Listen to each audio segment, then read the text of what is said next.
What's up everyone, John Rettinger from TechnoBuffalo here with a full review for you on the unlocked HTC Hero. So before I get started with the review, let me preface this with, this device does not currently support US 3G bands. So it won't support 3G for AT&T or T-Mobile since it's a GSM unlocked device. However, it will support 3G in parts of Europe and other places in the world. It's just something to keep in mind as you watch this review. So, when I start my cell phone reviews, I always talk about call quality since that's most important in a phone. It can have the best browser, the best UI, the most ROM, the most RAM, but if the call quality sucks, the phone's going to be useless. So, call quality on the HTC Hero is actually quite good, and I tested it using AT&T's Edge network, and it was fantastic. Call quality was crisp. The radio seemed to be very strong. I turned 3G off on my personal iPhone, so I was running just on Edge, and this one actually had better Edge reception, so I think the radio that was put in here is quite strong. I can't speak for the 3G radio, but Edge-wise, it was quite good. Battery life just running on Edge was fantastic. I could easily go 3 or 4 days, and that's even with Wi-Fi turned on.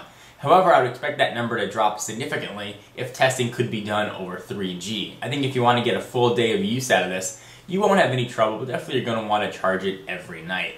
From a design perspective, it's kind of a love or hate type thing with the Android chin, as it's kind of been known. Sort of the Jay Leno of smartphones I talked about during my unboxing. I actually like the chin. I'm a big fan of smartphones and flip phones as well, and one of the first phones that I ever had that I loved was the old Razr, and I liked it because I could push the microphone right up to my face, and it wasn't like a slab phone where it was one piece and wouldn't bend. So I do like that when I'm talking to this, the microphone is sort of extended closer to my mouth. I think that helps improve call quality. And speaking of call quality, like I mentioned, it sounds quite good. So from a design standpoint, it really is either love it or hate it. I personally really do like it. Build quality seems solid, it feels nice in the hand, it's not terribly slippery. The 5 megapixel autofocus camera is stupendous, although I do wish that it had a self-portrait mirror or some sort of flash, something that I can definitely overlook because 5 megapixel, pretty high quality, not too bad. So let's move on to the screen, and this is a capacitive touchscreen, similar to what you'd find on the BlackBerry Storm, the iPhone, the MyTouch 3G, and the original T-Mobile G1. Meaning there's no squishy feel to it.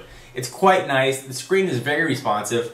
I'd say it's much more responsive than the BlackBerry Storms, and on par as far as responsiveness with the iPhone and the G1. Meaning it's very good. There isn't much of a lag, which is quite nice, at least when using the screen.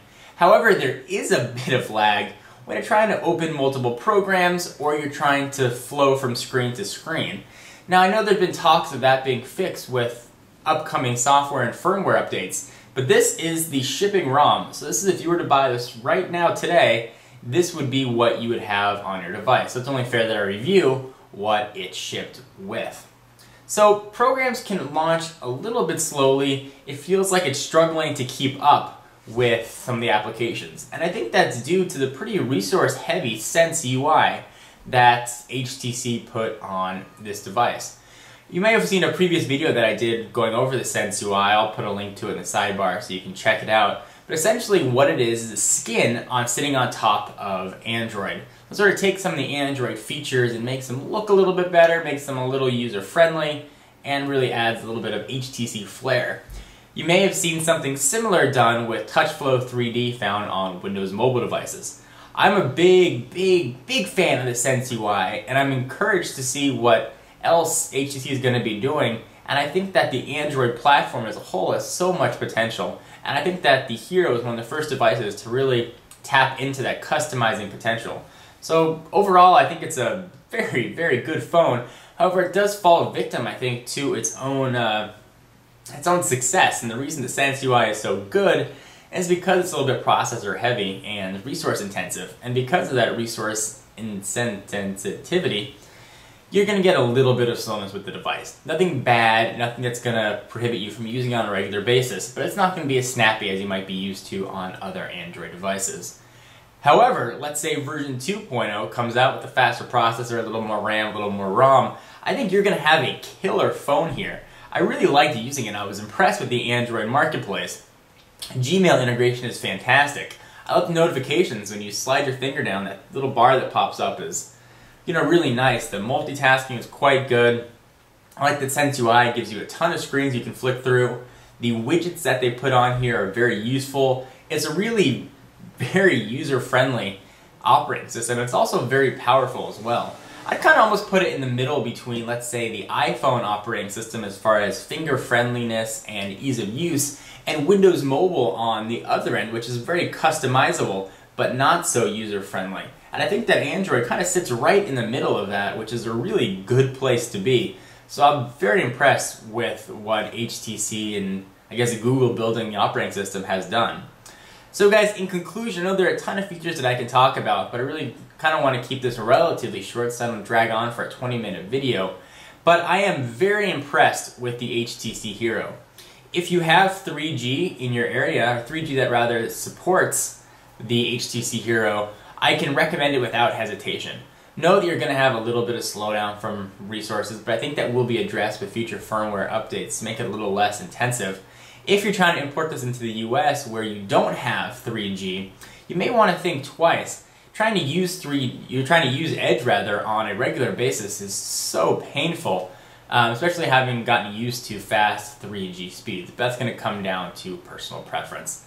So on a 1 to 5 scale, I can really give this a solid 4.5 stars. I think if it had a little faster processor, a little more RAM, a little more ROM, we'd be looking at a solid 5 here. This phone is fantastic, and I think HTC really did a nice job. Anyway guys, this is John Rettinger from TechnoBuffalo. If you want exclusive content, check me out at Twitter, twitter.com/TechnoBuffalo.